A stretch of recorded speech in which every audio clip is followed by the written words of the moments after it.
오늘 기도에 대한 교훈이에요. 기도하지 않는 사람을 그리스도인이라고 말할 수 있나요? 누구한테 기도해야 됩니까? 하나님에게 기도해야 됩니다. 하나님이 누구세요? 우리를 만드신 우리의 아버지 되십니다. 간단해요. 진리는 너무나 간단해요. 진리는 정답이 있다 없다? 있다. 다른 모든 사람들은 나를 누가 지었는지 말하지 않아요. 공자님은 내가 그걸 알면 여기 있겠냐? 여러분들 누가 지으셨습니까? 세상 사람들 우리 엄마 아빠가요. 그렇게 대답해요. 여러분들 어떻게 대답해요? 누가 지으셨어요? 하나님. 나를 지으신 분에게 부모를 우리 아까 10계명 매주 교독하잖아요. 제 6계명이 뭔가요? 내 부모를 공경하라. 왜 공경해야 돼요? 나를 낳으신 분이기 때문에. 그런데 진짜로 나를 낳으신 분이 누군가요? 하나님. 당연히 하나님께 예배를 드리고 하나님께 감사를 하고 하나님께 기도해야 되는 것은 당연한 이치예요. 근데 참 신기하죠? 이 당연한 것을 왜 세상 사람들은 모르느냐 이겁니다. 왜 인정을 하지 않냐? 바보 천치 쪼다가 아니고서야. 응? 다시 묻습니다. 당신을 누가 낳았습니까? 엄마 아빠가 아니고? 하나님 맞죠? 엄마 아빠도 낳았잖아요. 엄마 아빠는 누가 낳았어요? 우와, 우리 하영이 최고예요. 예수 안 믿는 사람들 엄마 아빠 누가 낳았니? 할아버지 할머니가요. 할아버지 할머니는 누가 낳았니? 정자 할아버지가요. 정자 할아버지는 누가 낳았니? 고자 할아버지가. 고자 할아버지는 누가 낳았니? 몰라요. 그게 세상 아이들의 답변인데 우리 하영이는 할아버지 누가 낳았니? 고자 할아버지 누가 낳았니? 그 위에 할아버지 누가 낳았니? 하나님이 낳았어요. 최초의 부모가 있는 거 아니에요. 기독교가 딴 겁니까? 최초의 부모를 기억하고 다른 사람한테 제사 지내지 말고 엉뚱한 곳에 제사 지내지 말고 진짜 참부모인 우리 하나님께 제사를 지내자. 이게 주일날 예배 아닙니까 여러분? 여러분 하영이만한 믿음을 가지시길 바랍니다.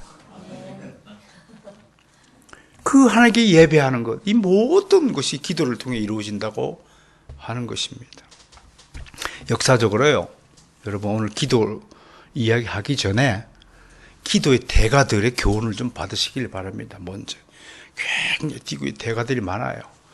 저를 가르치는 우리 선생님도 그 대학자이시면서도 늘 기도하셨어요. 책상 앞에 앉아서 조는 것 같이 보이면 중얼중얼 기도하고 이렇게 했었어요. 우리는 분명히 기도의 대상이 있잖아요. 세상 사람들은 허공에다 대고 기도해 비나이다. 누구한테 빕니까? 몰라요. 그냥 태양한테 빕니다. 달한테 빕니다. 태양이 대답을 해요?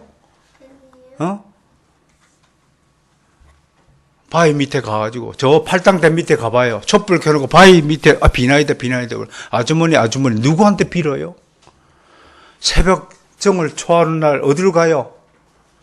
해돋이 간다고 해한테 빌어요.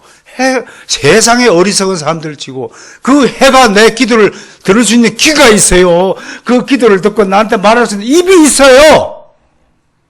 그렇게 웅터리 같은 짓을 하고도 부끄러워할 줄 모른다고요. 우리 하영이 봐도 못해요. 하영아 기도를 누가 들으시지? 세상 우리 하영이 같은 믿음을 본받으시길 바라요. 하나님 들으세요. 들을 수 있는 사람한테 부탁을 해야죠. 돌한테 가서 돌아 내 소원 좀 들어줘. 나 100만 원만 줘. 그놈의 돌한테 맨날 기도 돌이 알아들어요? 죽은 귀신한테 조상 제사를 지낸다고 뭘 써놓고 죽은 아버지 찾아봐야 죽은 아버지가 살아납니까?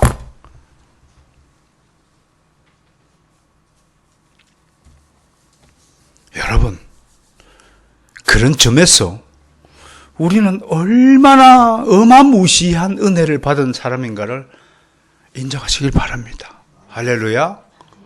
여러분들은 이제 기도하면 들을 수 있는 분이 계시잖아요.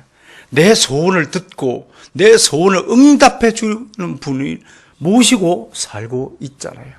이보다 더 큰 행복이 어디 있어요? 우리 아버지가 얼마나 큰 부자인가요? 우리 아버지가 얼마나 큰 능력자인가요? 우리 아버지가 얼마나 완전 무결하신 분이신가요? 심지어 우리의 목숨까지도, 생명의 숨쉬는까지도 이 코에 숨을 누가 불어 넣어 주셨습니까? 숨 쉬어봐요, 코에. 숨 느껴지나요? 이 숨 누가 주셨어요? 하나님. 우리 하이 같은 믿음을 가지시길 바라요. 세상에 우리 하영이도 이 코에 붙은 숨을 하나님이 주셨다고 말하는데도 불구하고 아직도 내 코에 붙은 숨을 누가 주었는지도 모른 채 살아가는 수많은 불신자들이 있다는 것이 얼마나 안타깝겠습니까? 사랑하는 성도 여러분, 우리는 그런 하나님을 모시고 함께 살고 있습니다. 여러분 축복합니다. 여러분들 정말 땡 잡은 거예요. 한마디로 땡 잡은 거예요. 그런데 더 중요한 것은 그 하나님을 만난 것으로만 끝나는 것이 아니라 우리는 그 하나님과 계속 대화하고 교제를 나눠야 한다는 거예요. 여러분, 제가 여러분들의 담임 목사로 세움을 받았습니다. 싫든 좋든 다시 얘기합니다. 싫든 좋든 저 한 인간이 나를 싫어하는 것 같아요. 표정이. 싫든 좋든 제가 여러분 담임 목사 세움을 받았습니다. 그런데 여러분들이 나를 담임 목사를 인정하는 그 자체가 중요한 게 아니라고 하는 말씀입니다. 여러분과 제가 계속 교제가 일어나야 하는 것입니다. 그것이 바로 기도라고 하는 것입니다. 하나님을 모시고 사는 것만으로 또 중요한 것이지만 우리는 그 하나님과 계속 살아계신 하나님과 계속 대화하고 말씀드리고 하나님 어찌해야 될까요? 왜? 완전하신 하나님 결정에는 하나도 실수가 없기 때문에 기도해야 한다는 것입니다. 기도의 대가들, 갈비는 기도는 하나님의 말씀에 참여하는 것이다. 확실히 말씀 신학자답죠? 말씀 신학자답죠? 따라서 합시다. 오직 말씀, 더욱 사랑. 갈비는 죽으나 사나 하나님의 말씀에 살고 말씀에 죽은 말씀의 신학자였다는 것을 알습니다. 설교의 황태자 그러면 누가 떠오릅니까? 찰스 볼전 목사. 빅토리아, 영국 빅토리아 시절에 활약했던 1800년대를 영국 사회를 하나님의 말씀으로 들었다 놨다 했던 유명한 스펄전 목사님. 이분이 쓴 유명한 기도 안내서가 있어요. 우리나라 말로 기도 레슨이라는 제목으로 번역이 되어서 나왔어요. 이분은 여기 있어요. 4사람, 5사람은 성경에 있는 기도의 영웅들을 소개해요. 기도의 영웅들, 그러면 누가 제일 먼저 떠오를까요? 따라서 해봅시다. 야베스를 소개해요. 야베스를 통해서 뭘 배웠냐면 진정한 축복을 구하는 기도를 배워야 한다고 가르치고 있습니다. 나를 부하게도 말고 나를 가난치도 말게. 진정한 축복이 뭐냐? 마음의 평안이라고 저는 생각을 합니다만 여러분들 아마 100억 좀 주신다면 진정한 축복이라고 생각하는 사람이 대부분이 아닐까라고 생각을 합니다. 여러분 속으로 에이 목사님 마음의 평안 좋아하시네. 100억 주면 입이 찢어질 걸. 그렇게 생각하시는 분들도 계실지 모르지만 진정한 축복은 마음의 평안이다. 그렇게 생각을 합니다. 다윗을 통해서는 진정한 고백이 무엇인가를 배우라라고 우리에게 가르쳐주고 있습니다. 여러분 다윗의 시편의 73편이나 되는 다윗의 작품들을 하나씩 이렇게 들여다보면 다윗의 기도는 정말 숨김없이 있는 그대로 진솔하게 고백하고 있다는 것을 발견할 수 있습니다. 자신의 죄상을 낱낱이 고해 바칩니다. 그리고 자신의 그 괴로운 심정을 정말 그렇게 세밀하게 솔직하게 고백하는 경우가 없을 것 같습니다. 얼마나 괴로웠던지, 얼마나 그 자신의 죄 때문에 눈물을 많이 흘렸던지 내 눈물이 침상을 다 적셨다고 하는 것입니다. 여러분, 예수님 영접할 때 제일 우리에게 공통적으로 일어나는 현상이 뭘까요? 이상하게 눈물이 나더라고요. 이상하게 눈물이 나서 저도 한 바퀴에서 눈물 흘린 것 같아요. 왜 이렇게 눈물이 나는지요? 아, 그때 하나님 은혜가 임했구나. 그때 하나님께서 정말 성령으로 은혜를 나에게 베풀었구나라는 그렇게 믿습니다. 저뿐만 아니라 우리 모두가 그런 경험을 한 것으로 저는 믿습니다. 예수님을 영접하는데도 마음이 아프지 않고 회심이 일어나지 않는다면 그 여러분들 생각해 보셔야 됩니다. 다윗을 통해서 우리는 정말 우리가 용서받는 길은 하나님의 자비 이외에 다른 길이 없다라는 사실을 명백하게 깨달을 수 있다고 하는 것입니다. 솔로몬을 통해서는 영적 부흥을 꾀하라 라고 기도했습니다. 여러분, 솔로몬이 받은 그 하나님의 축복이 얼마나 큰 것입니까? 그런데 솔로몬은 결국 그 풍성한 물질 때문에 마지막 인생을 영적 타락의 길을 걸었던 것입니다. 그러므로 솔로몬을 거울 삼아서 영적으로 침체하거나 타락하지 않고 늘 리바이벌, 영적 부흥을 꾀하라고, 그걸 기도로 간구하라고 우리에게 가르치고 있습니다. 욥을 통해서는 고난 가운데도 기도하는 법을 배우라고 우리에게 가르치고 있습니다. 이런 영적 대가들, 기도의 대가들의 가르침을 여러분 가슴에 다 잘 간직하여서 오늘부터 새롭게 기도하시길 바랍니다. 옛날에 우리 1960년대 이럴 때에 70년대 이럴 때에 막 우리 선배 목사님들 한 번 새벽에 어떤 분이 길을 가는데 뭐 하얀 이게 더미가 있더랍니다. 저게 뭔가 짐승이 얼어 죽었나 하고 지나가다 발을 툭 건드렸더니 목사님이 들판에 엎드려서 기도를 하고 있었더라고. 아주 유명한 이야기입니다. 제주도 선교를 간 목사님이 누구신지 아세요? 최초의 제주도 선교사로 파송되었던 1907년 평양신학교를 졸업한 중에 이기풍 목사님이 계세요. 이기풍 목사님이 제주도에 가고 선교를 하는데, 여러분 제주도 사람들이 얼마나 독특하신 분인지 아세요? 나 위에는 전부 내 가족, 내 친척 위에는 전부 삼촌이에요. 여자도 삼촌, 우리는 여자분 이모라고 하잖아요. 식당 가면 이모 그러잖아요. 근데 그게 삼촌이라고 불러요. 다 삼촌이고. 그 뜻이 뭐냐면 당신하고 나하고는 전혀 관계가 없는, 당신은 딴 사람이야. 내 세계를 침범하지 마. 그거를 고여있는 마을이라는 뜻에서 괜당이라고 그래요. 괜당 문화. 그만큼 복음을 침투하기 힘들다는 거예요. 그저께 제주도 앞바다에서 배가 침몰했죠. 그 마을 이름이 차귀도예요. 차귀도가 무슨 뜻일까요? 귀신을 빌려, 귀신의 힘을 빌려서 여왕신께 제사 지내는 곳이 차귀도예요. 그런 수많은 우상 숭배지가 제주도 곳곳마다 뺑 둘러 있어요.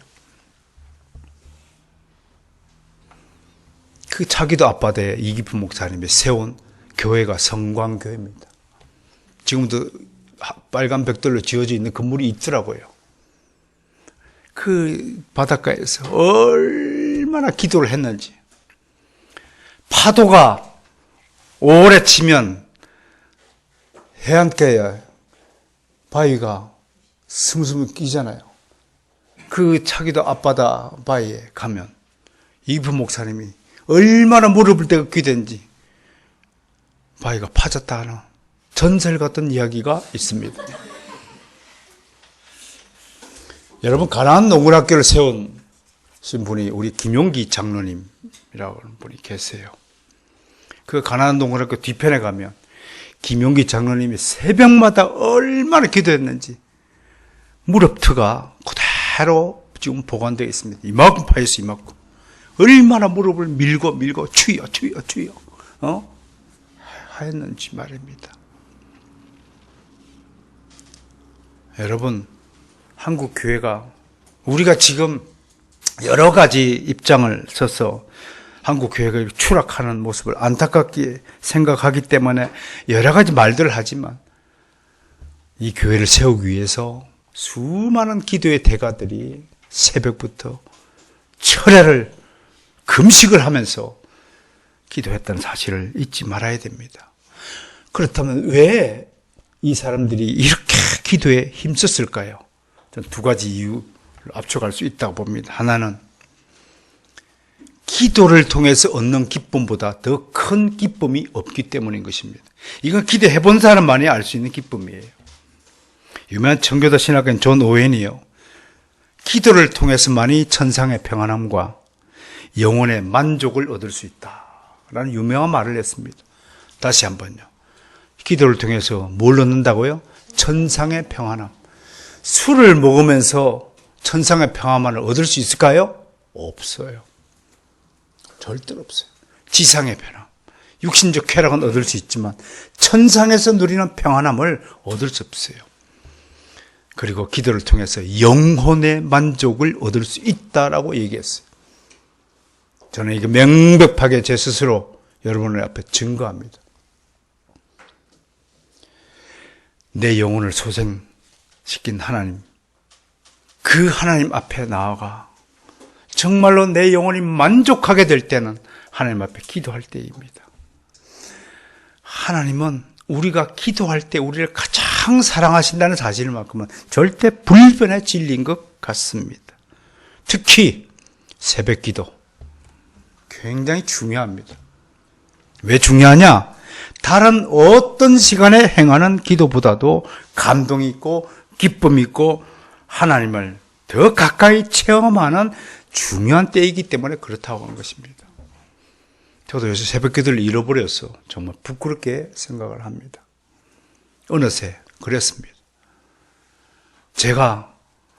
저도 나름대로 새벽 기도를 굉장히 열심히 했던 사람이었습니다. 혹자는 새벽 기도의 중독성, 새벽 기도의 율법주의화 되는 것에 대해서 경고를 하고 위험성을 인식하라고 우리에게 가르쳐 주지만, 그러나 그보다 더 중요한 것은 새벽에 하나님을 만나는 기쁨을 그 누가 말릴 수가 있겠습니까? 그것 때문에 기도하는 겁니다. 여러분, 기도에 힘써 보세요. 세상의 어떤 재미보다도 세계에서 가장 맛있는 음식을 먹는 것보다 더 기쁜 것이 기도하는 것입니다. 우리 하일이에게 무엇을 가르쳐야 됩니까?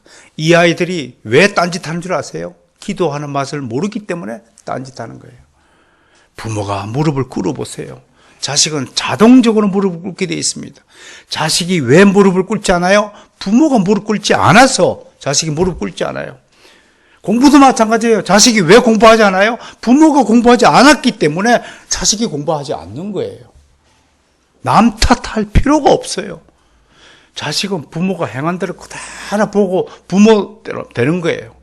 아버지가 술을 먹으면 자식이 반드시 나는 안 먹으리라 해도 어느새 지가 술을 하고 있는 자식이 되어 있다니까요. 도둑놈 집안에 도둑 자식이 크는 법이에요. 그러니까 목사 집안에 목사 아들 나오는 거 당연한 겁니다.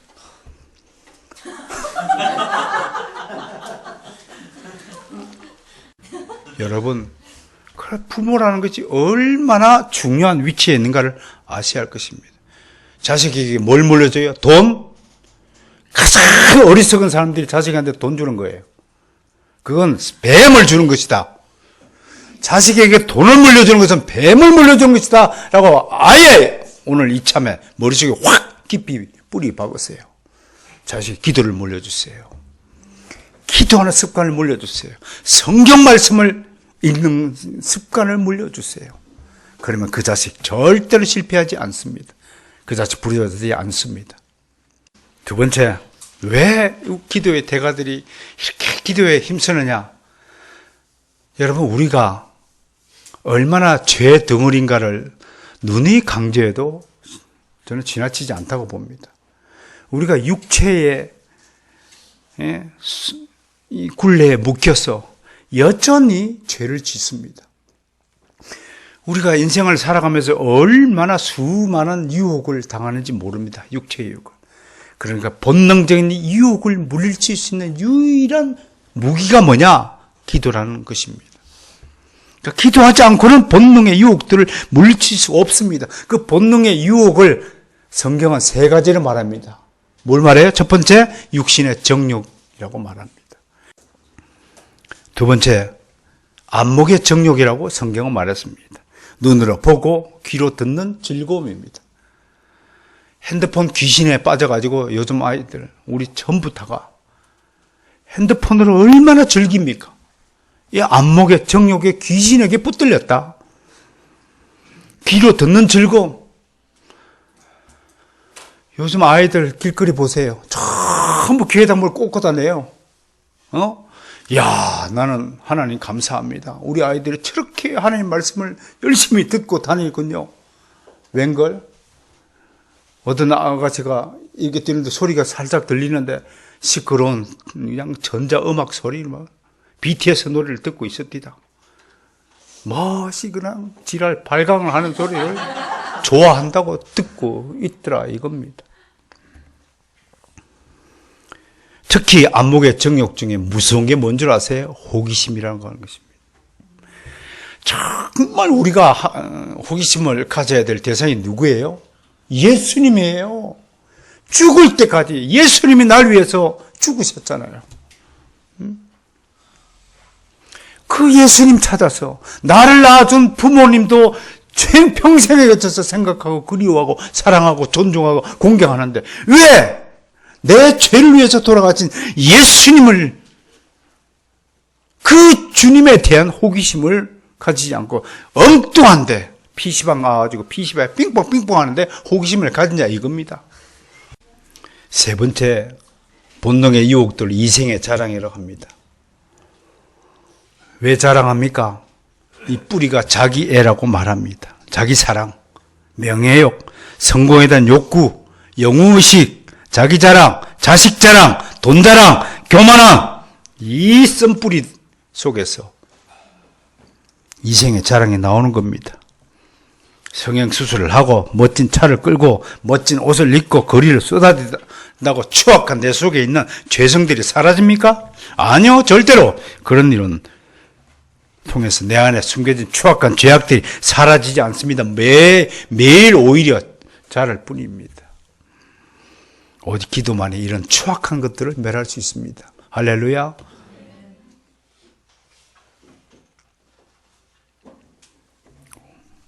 우리 그리스도인이라면 기도는 당연히 행해야 합니다. 제가 지금 기도는 당연한 것이다 말했습니다. 왜? 사도 바울이 뭐라고 그랬어요? 쉬지 말고 기도하라. 쉬지 말고 기도하라고 가르쳤잖아요. 지금까지 우리는 예수를 모르기 전에는 아무 때나 향해서 기도했습니다. 그 사람은 아무 때나 가서 화살을 쏘아대는 사람이에요. 하늘에 날아가는 새를 보고 쏘아도 맞힐까 한데 아무 때나 화살을 쏘고 아무 때나 로켓볼을 쏘아가지고 막 그렇게 하던 사람, 우리가 이제는 정확한 목표를 하나님 주시니까 그게 정확하게 딱 기도를 조준해서 쏘니까 하나님이 딱 맞아 떨어진 거 아니겠습니까? 쉬지 말고 그래서 기도할 수 있는 겁니다. 또 쉬지 말고 기도할 수 있는 이유가 뭐예요? 목표에 도달할 뿐만 아니라 반드시 기도를 한 끝에는 뭐가 있어요? 하나님의 응답이 있어요. 신기하게 기도해 보세요. 여러분, 제가 받은 축복 중에 무슨 축복이 기억나세요? 그래, 축복 맞습니다. 내가 그래서 지금 꺼낸 거예요. 여러 가지 받은 것 중에서 제일 꼬레비 축복이 주차 축복인데, 여러분들은 내가 받은 축복 중에서 주차 축복이 제일 큰 줄 알아요. 아무튼 여러분, 그 사건 끝에 하나님은 약속, 축복을 주셨습니다. 여러분, 주일날 교회에 오는 것이 쉽지 않죠? 안시현씨 쉽지 않죠? 안 쉬워요. 그런데 기도를 해보세요. 하나님, 또 주일 예배를 방해하는 자들이 나타날 것입니다. 성령의 칼로 싹 베어주십시오. 기도하십시오. 특히 토요일 저녁 자기 전에 하나님 내일 아침 주일입니다. 거룩한 주일, 하나님께 나와 예배한 일을 방해하는 모든 귀신의 작대들을 다 물리쳐 달라고 기도하십시오. 그러면 하나님 반드시 응답하십니다. 시험 치기 전에 하나님 돌다가리기도 하고 공부도 열심히 안 했지만 그래도 아는 것만큼은 틀리지 않게 해달라고 기도하십시오.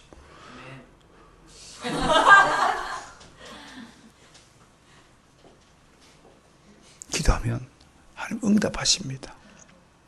응답하신다는 것, 이게 얼마나 중요한 줄 깨달으셔야 됩니다.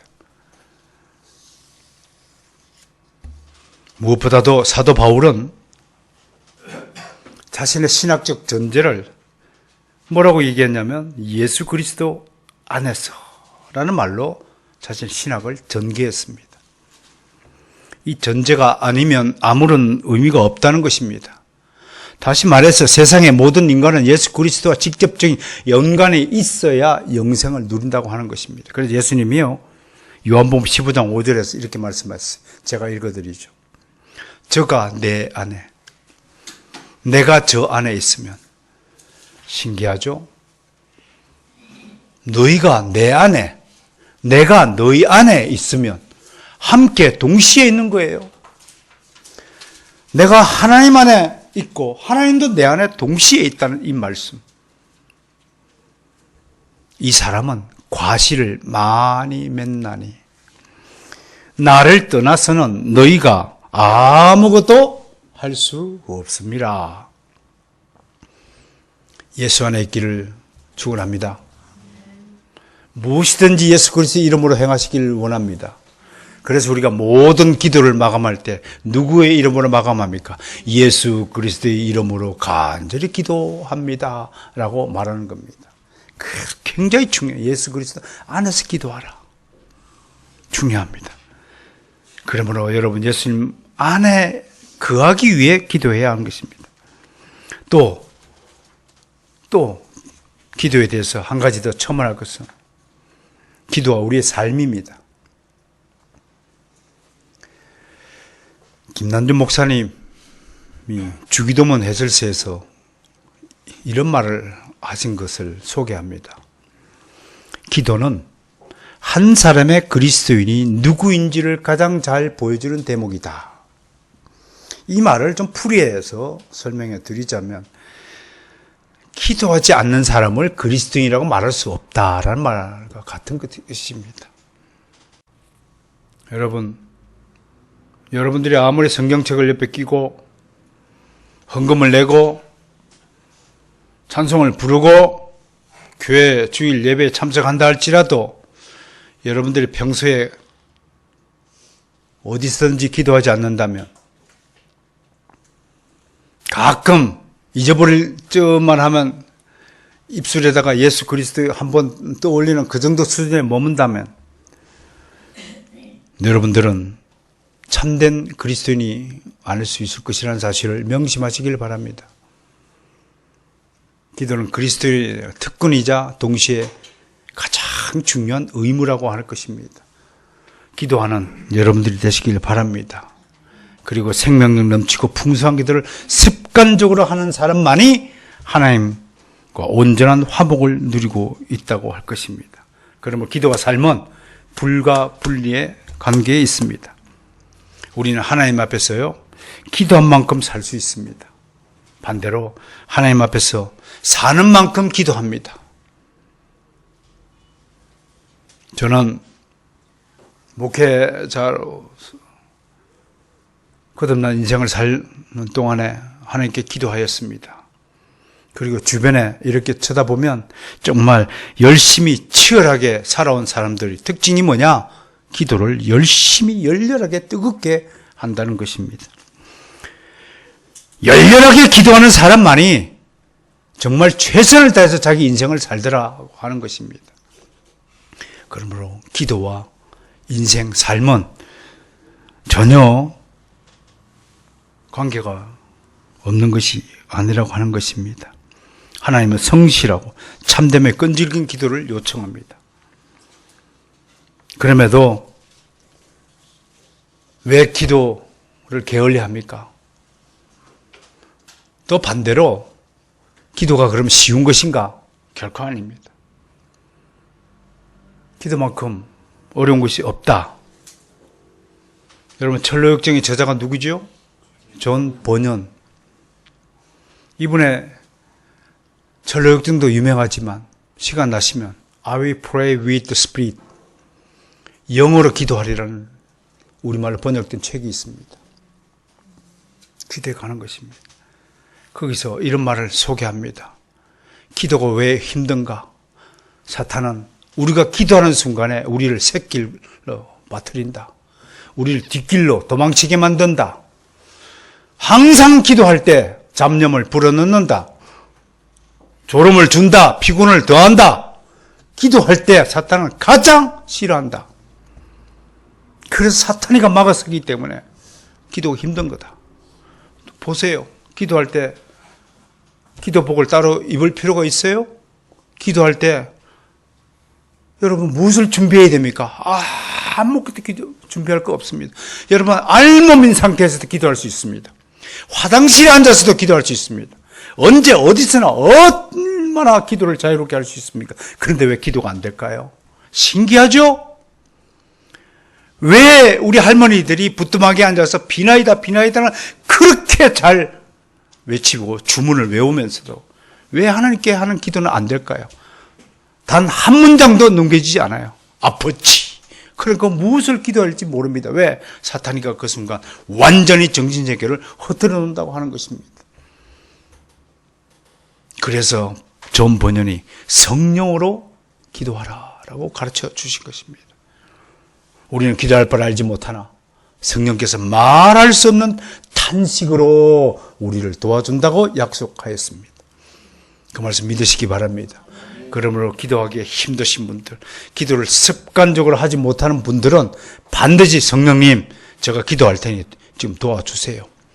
귀신의 역사를 막아주세요 하고 기도를 출발해야 된다는 사실을 잊지 마시길 바랍니다. 자, 오늘 우리는 바로 이 기도에 대한 교훈적인 두 개의 이야기가 소개되어집니다. 하나는 어떤 도시에 사는 한 과부의 이야기고 다른 하나는 자기를 의롭다고 여기는 한 바리새인의 이야기입니다.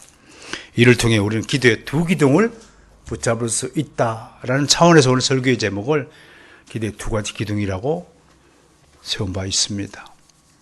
우선 한 과부의 타는 이야기를 들어보겠습니다.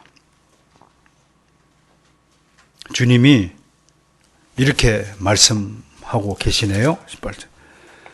예수께서 그들에게 항상 기도하고 낙심하지 말아야 할 것을 비유로 말씀한다. 기도할 때 낙심하지 말아야 된다면서 이 이야기를 꺼내요. 그러면 요 가운데 행간에 생략된 것이 뭔가요?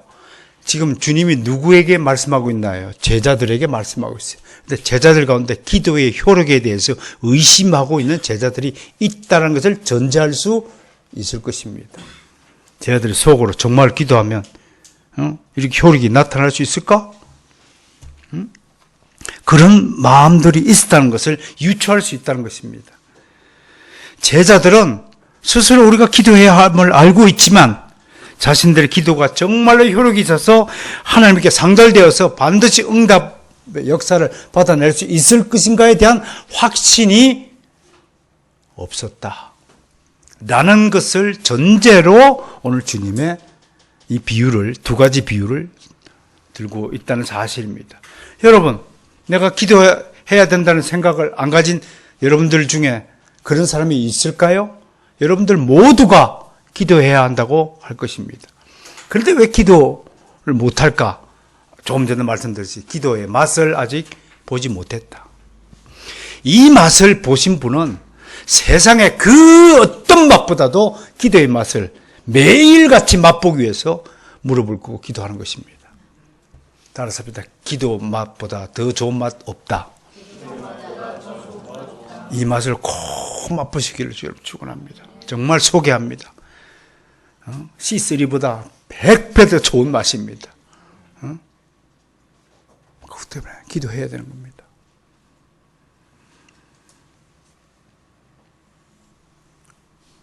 두 번째, 여러분 기도에 효과를 반드시 맛보시길 바랍니다. 진짜 주차의 축복을 받아보시길 바랍니다. 진짜 환경의 축복을 받으시길 바랍니다. 여러분들이 마음속에 소원하고 있는 그 소원들이 다 응답되어지기를 정말 축원합니다. 무엇을 소원하는지 모르겠지만 그러나 그 소원이 정말 하나님을 기쁘시게 하는 소원이 되기를 원합니다. 나의 유익을 위해서 쓸데없이 내가 잘 먹고 잘 살게 해달라고 하는 기도보다도 정말로 우리 교회를 부흥시켜 달라고, 그 가운데 우리 가정이 온 믿음의 가정이 되게 해달라고 구하는 기도에 대해서 하나님이 얼마나 기뻐하시겠습니까?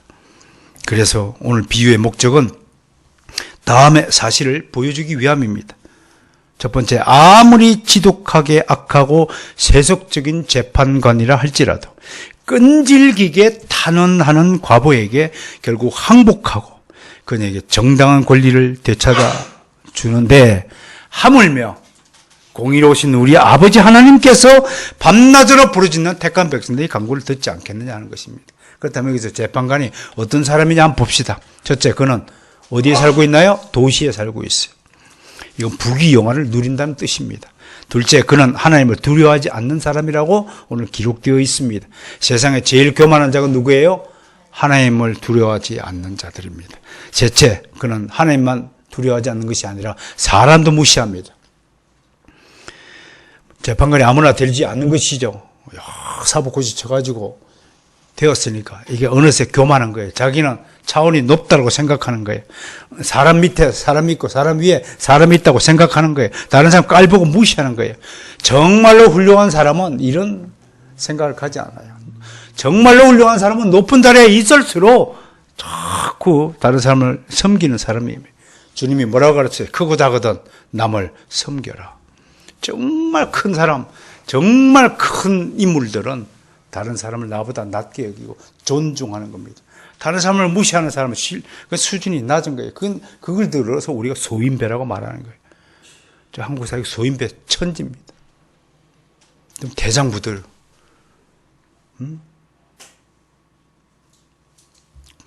그런 멋진 좀 수준을 가진 사람들을 보기를 소원합니다. 네 번째 3절을 보니까 과부가요, 이 뭔가 잘못된 재판 때문에 억울한 일을 당했으니까 자신의 그 억울한 일을 호소하는 거예요. 그렇다면 재판관이 올바른 재판을 했다 안 했다? 안 했다. 그러니까 올바른 판결에 별로 관심이 없고 뭐 뇌물을 받아서 유리한 쪽으로 재판을 했다든지 아무튼 별로 그렇게 좋지 않은 재판관이에요. 이런 사람들은 정의도 없고 사랑도 없고 무자비한 사람입니다. 오직 자기 권세와 명예와 유익을 추구하는 사람이 있죠. 우리 사회에 이런 사람들 많죠. 이런 사람을 상대로 요구를 관찰하는 것이 결코 쉽지 않습니다. 잘못 덤볐다간 그의 칼날에 목숨이 날아갈 것입니다. 사람들이 이런 권세가들을 두려워합니다. 그의 시퍼런 칼날 앞에 주눅이 들어 말 한마디 꺼내지 못할 수 있어요. 그런데 이런 권세가들에게 가장 무서운 대상은 아이러니하게도 아무것도 잃을 것이 없는 사회적 약자입니다. 평소에는 민초들이요, 가만히 있는 것 같아도 이분들이 화를 내기 시작하면 대책이 없는 거예요. 세상에 가장 무서운 사람이 누굽니까? 죽기를 각오하고 덤비는 사람이에요. 이 재판관이 지금 잘못 걸린 거예요. 과부 우습게 알다가 과부가 밤낮으로 와고 물 두들기고 집도 못 들어갔을 것 같아. 이 재판관이 두려워서 아마 밤에 발 뻗고 자지 못했을 것 같아요. 얼마나 매달렸으면 지기라 바지끈이 붙잡고. 그러니까 결과가 뭐예요? 항복! 그 높은 권세에 교만하고 어험하던 사람이 항복한 거예요. 여기서요, 성경은 왜 항복했냐면 5절에서 무엇 때문에? 번거롭다. 우리말로 하면 귀찮다. 그 정도인데 여러분 이 단어 하나 원어로 좀 소개해야 될 것 같아요. 이게 콥토라는 단어가 있어요. 영어 성경 보드로 그래서 귀찮게 하다, 짜증나다 이런 뜻으로 쓰여있지만 이게는요 원어적으로 콥토 그러면 잘라내다, 끊어내다 이런 뜻입니다. 이게요 마태복음 21장 8절에 보면 나귀 새끼를 타고 예루살렘 성에 입성하시는 예수님을 맞이하기 위해서 사람들이 나뭇가지를 베어 길에 깔다 할 때, 나뭇가지를 베다 할 때 콥토가 쓰였어요. 무슨 뜻이에요?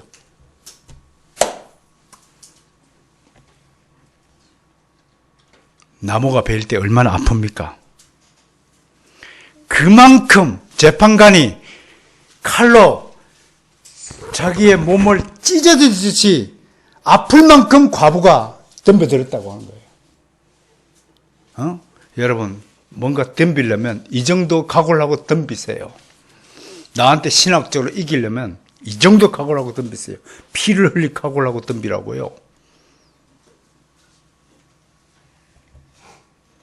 칼날을 절적 베이는 정도가 아니라 이런 아픔이 있다는 거예요. 이 비유를 통해서 주님은 우리가 얼마나 모진 마음을 먹고 끈질기게 하나님께 기도해야 하는 것을 가르쳐주고 있습니다. 자, 첫 번째 기둥 하나의 이름을 지읍시다. 뭘까요? 끈질긴 기둥입니다. 끈질긴 기둥. 여기에는 지독함이라는 말도 포함이 되어야 됩니다. 지독해야 됩니다. 여러분 제가 여러분들에게 소개했을 때 제 인생 모토 중에 하나가 어떻게 살라고 여러분에게 말씀했습니까? 치열하게 살자. 치열하게, 열렬하게 살자. 자, 하나의 기둥이 해결됐습니다. 두 번째 기둥, 뭘 붙들어야 될까요? 그건 바리새인에 관한 겁니다. 그들은 늘 높은 자리에 앉아 거들먹거리며 자신만을 믿고 남들을 완전히 또 무시하는 바리새인들을 늘 꾸짖었죠. 바리새인들의 기도가 어떤 것입니까? 하나씩 살펴봅니다. 그들은 정해진 시간에 몇 절이죠? 바리새인들의 기도? 11절 보세요. 10절 두 사람이 기도해 성전에 올라가니 하나는 바리새인이요 하나는 세리라. 바리새인은 서서 따로 기도하여 이르되, 여기까지만 보겠습니다. 성전에 올라가는 것은 정해진 시간에 올라갔다는 얘기입니다. 아주 규칙적인 바른 생활 사나이 됩니다. 그런데 기도하는 모습을 남들에게 보이고 자랑하기를 좋아했다고 했습니다. 이런 행위를 통해 사람들에게 자신들이 얼마나 거룩하고 경건한 자인지를 나타내었습니다. 무엇보다도 바리새인들은 두 번째 남들의 눈에 띄는 장소에서 기도한 걸 자랑스러워했습니다. 누가복음 20장 47절에 보니까 외식으로 길게 기도하기를 좋아했습니다. 사람들한테 보이기를, 다른 사람들이 야 기도를 저렇게 오래 하다니 대단하다야. 이게 일반 사람들의 평가죠. 사람들은 겉으로 드러난 모습을 가지고 평가합니다. 교회 건물이 삐까지 우와 교회 크다야 그렇게 평가해요. 뿐만 아니라 11절 보니까 다른 사람들과 섞여 기도하는 것이 아니라 그들은 따로 서서 기도했다고 합니다. 왜? 자기들은 특별한 사람이라고 생각하는 거예요. 요즘 말로 치면 우리나라 치면 강남 부자들이에요. 강남 부자들. 기생충이라는 영화 보셨어요? 상류층 사람들이 하류층 사람들이 얼마나 벌레 보듯이 벌레 씹은 얼굴을 하고 쳐다보고 냄새가 난다고 자기들끼리 이야기하고 있지 않습니까? 강남 부자들이에요. 그리고 바리새인들의 기도의 내용이 무엇입니까? 자신의 공로를 하는 게 드러내고 있습니다. 나는 일에 2번 금식하고요. 10일 종간 다 내 것 다 내고요. 이렇게 제가 똑바로 신앙생활하니 하나님 내게 복을 주셔야 되지 않습니까? 이게 바리새인의 기도입니다. 그런데 오늘 주님이 등장시키는 세리는 어떤 사람입니까? 첫째, 그는 모든 사람들이 좋지 않게 여기는 직업에 종사하는 자입니다. 누가복음에는 특별히 세리와 창녀들 이야기가 많이 들어요. 얼마나 다른 사람들에게 짓밟히고 무시당하고 모멸감 당하고 조롱당하고 따돌림 당하고 그 대상이 오늘 주님 앞에 등장하고 있습니다. 이런 사람들은 늘 마음속으로 자기 자신에 대해서 불안과 불만족을 가지고 있는 사람들이겠죠. 이 사람들의 고민과 갈등은 매우 컸을 것입니다. 한마디로 먹고 살자니 직업은 못 부리고, 하나님 앞에 낯사니 사람들 이목이 두렵고, 그런 사람이 오늘 성전에 나와 기도를 하는 겁니다. 그런데 또 성전에 나와서도 다른 사람들 눈에 띌까봐 멀리 서서 기도한다고 13절에 되어 있습니다. 중요한 것은 사람들의 손가락질을 받을 것을 각오하고 기도한다는 것입니다. 이게 신앙입니다. 제가 22대째 불교 집안에, 우리 집안에 상령최 씨 집안의 최초의 크리스천입니다. 얼마나 사람들이 일요일날 저놈은 일도 안 하고 교회부터 다닌다고 얼마나 손가락질 했는데, 그들은 일요일이 무슨 날인지 몰라요. 오늘이 무슨 날이에요? 오늘은 나의 날? 우리의 날? 오늘은 하나님의 날이에요. 세상에 주인이 있어요. 주인 소유가 다 있어요. 하나님의 날인데도 불구하고 그걸 믿지 못하고 하더라 얘기입니다. 노름판에 앉아가지고는 밤새고 자리에 앉아있으면서 주님의 말씀 설교 듣는 시간에도 1시간도 못 이겨갖고 막 이러고 앉았어. 자기가 좋아하는 떡하고 막 노름을 밤새 하면서 그렇게 좋아하는 엉덩이를 깔고 있으면서 이 거룩한 자리에 나오고 1시간도 못 앉아갖고 몸을 비틀고, 생각을 해보세요. 얼마나 우리가 정말 죄인인지, 얼마나 부끄러운 인생인지 생각해 보세요. 그런데 오늘 세리가 얼마나 우리에게 큰 교훈을 주는 존재입니까? 자기를 철저히 죄인으로 인정하고 여기고 있다는 것입니다. 할렐루야. 여러분 스스로가 내가 세상에서 제일 큰 죄인이라고 인정하는 순간 하나님은 여러분 기뻐하십니다. 그 사람이 바로 하나님이 가장 인정하고 기뻐하는 사람이라고 하는 것입니다. 이제 우리는 두 번째 기둥에 이름을 붙입니다. 그것은 진실의 기둥이라고 이름을 붙였습니다. 있는 그대로 솔직하게 하나님께 기도하십시오. 끈질긴 기둥과 진실의 기둥, 두 기둥을 잡고 기도하는 여러분이 되시길 바랍니다. 이제 14절에서 두 사람의 기도에 대해 예수님의 판정이 내려집니다. 세리는 의롭다함을 받고 집으로 돌아갔고, 하나님의 눈에 이 세리야말로 의로운 자로 인정을 받은 것입니다. 물론 바리새인들 하나님의 판결을 받고 집으로 돌아갔을 것입니다. 성경은 없죠. 그러나 그가 얻은 것은 아무것도 없습니다. 차라리 그날 이 바리새인은 성전에 가지 않고 집에 머물렀으면 더 좋았을지 모릅니다. 그러나 비록 성전에 나가 사람들에게 자신의 의를 한껏 자랑했지만 그가 하나님부터 얻은 것은 아무것도 없었다고 하는 것입니다. 하나님 만나지 못한 것입니다. 허공에다가 쓸데없이 기도문을 남발한 것입니다. 하나님이 듣지 않는 기도는 아무도 듣지 않습니다. 이런 사람의 속이 얼마나 허무하고 썰렁할까요? 과연 누가 밤에 발을 뻗고 잠을 잘 수 있을까요? 사랑하는 성도 여러분, 드디어 예수님의 선고 판결이 울려 퍼집니다. 무릇 자기를 높이는 자는 낮아지고 자기를 낮추는 자는 높아지라. 여기 빗대서 제가 여러분에게 다시 설명합니다. 무릇 내 것을 움켜쥐는 자는 잃을 것이요, 내 것을 남에게 나누는 자는 얻을 것이라. 이게 기독교입니다. 이게 그리스도인의 인생입니다. 여러분 스스로의 유익을 굳지 말고 하나님의 영광을 위하여 살아가는 여러분이 되시길 바랍니다. 그리고 끈질기게 진실하게 이 기도의 두 기둥을 붙잡고 이제 이번 주부터 새로운 여러분 인생이 펼쳐지길 원합니다. 기도하는 인생이 되기를 주님의 이름으로 진심으로 축복합니다.